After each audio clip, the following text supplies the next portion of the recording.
One of the biggest mistakes people make with self-awareness is thinking it's either on or it's not. In all reality, your awareness should change with your environments.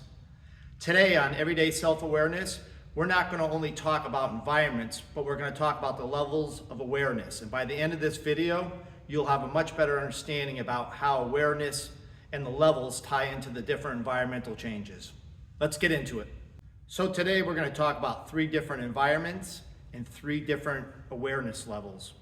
We're going to start with the home.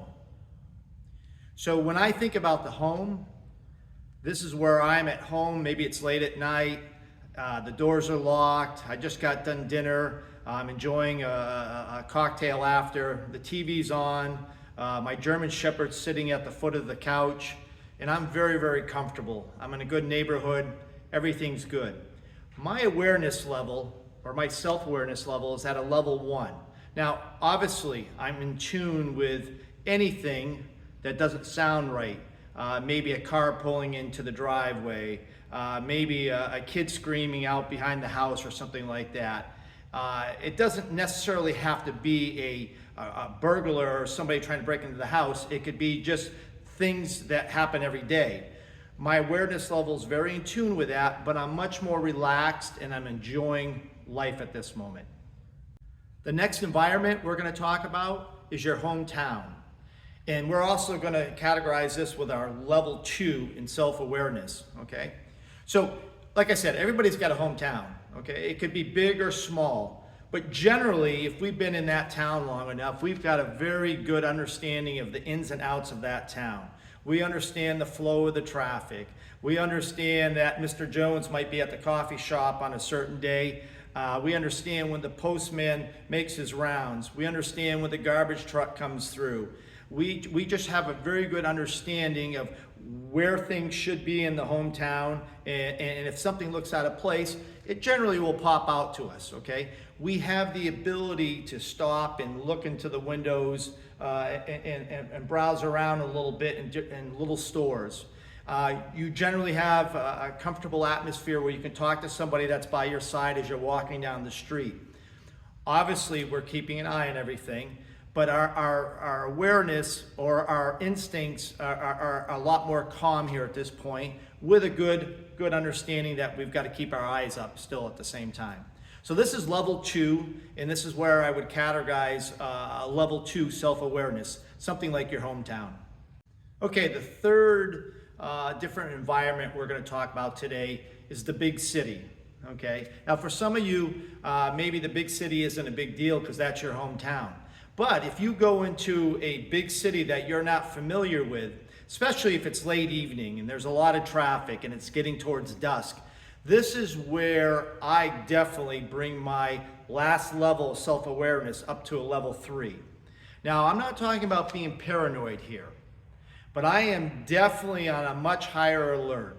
The ability to talk to somebody that's walking next to me is limited a little bit. I'm definitely scanning more and looking for threats and dangers, okay? Again, I'm not paranoid, but remember, I don't know this big city that well. I don't know the flow of the traffic. I don't understand the different cultures and the different people and the way they think and the different things that are going on in the town. I don't know the events that maybe happened in that town that day that could have caused some people to get wound up. I don't know the roads that well, the traffic flow, as I mentioned. These are all things that I definitely need to be at a higher awareness level at, okay? I probably got my flashlight handy in my hand. Of course, I've talked about this in other videos. I always have a flashlight with me at all times, something that I can use to spot people, maybe get an exit away from somebody if I have to, something that I can shine onto a car. But this is definitely a level 3 category, okay? And when I look at my different levels of awareness, I want to keep it simple. I know a lot of people might think, well, maybe you have to have 10 levels, or maybe you have to have 12 levels or 8 levels. I like the number 3, okay? We've got a level 1, again, where I'm at home. This is where I'm much more relaxed. I can let down my guard, okay? Now, I'm listening for things that might sound out of the ordinary, but inside my home, that's really all I've got to do at that point is listen and make sure I'm aware of that, okay? Number 2, my hometown, okay?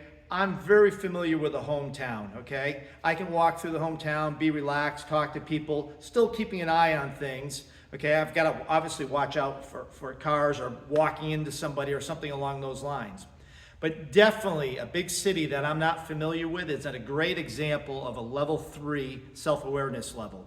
And I would encourage you all to make sure that you go through what you would consider a level 1, level 2, and a level 3.